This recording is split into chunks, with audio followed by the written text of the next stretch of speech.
Aksi seorang pramugara menggendong jemaah haji lansia saat turun dari pesawat mencuri perhatian warganet dan menjadi viral di media sosial.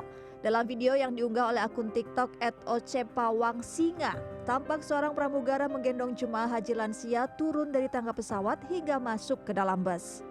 Sejumlah warganet memuji ketulusan dan kepedulian pramugara yang sigap dalam mendampingi jemaah haji, terutama lansia yang membutuhkan bantuan.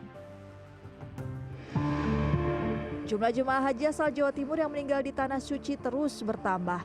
Hingga saat ini total ada 6 jemaah haji yang dilaporkan meninggal. Seluruhnya meninggal akibat sakit setelah mendapat perawatan di rumah sakit.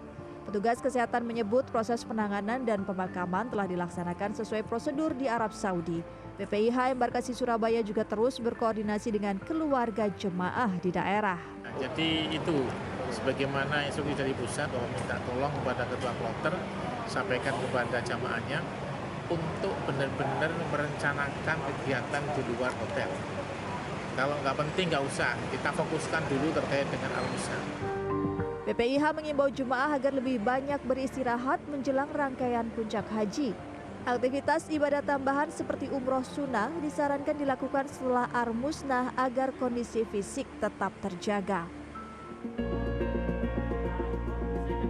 Dalam 10 tahun terakhir, penyakit kardiovaskuler atau gangguan pada jantung dan pembuluh darah menjadi penyakit yang paling banyak diderita jemaah haji Indonesia.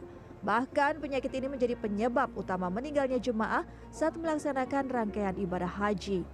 Kondisi suhu di Arab Saudi yang mencapai lebih dari 40 derajat Celcius dapat berakibat fatal bagi jemaah haji yang menderita penyakit kardiovaskuler. Mencegah paparan panas yang langsung berlama-lama. Dalam hal ini, jika tidak bisa dihindarkan terkait dengan ritual haji, maka pilihlah jam-jam untuk melakukan ritual haji ini yang tidak terlalu panas. Misalnya kalau memang tawaf itu tawaf ifadah misalnya dipilih jam ketika sudah lebih dingin. Konsumsi air secara teratur. Setidaknya 2-3 liter dalam sehari harus kita konsumsi, atau mungkin setiap jamnya sekitar 200 cc kita konsumsi. Resiko kesehatan yang tinggi bagi jemaah haji dengan penyakit kardiovaskuler perlu mendapat perhatian khusus, sehingga para jemaah haji tidak hanya mempersiapkan mental, tapi juga harus selalu mempersiapkan kondisi fisik agar ibadah berjalan dengan lancar. Tim Liputan CNN Indonesia.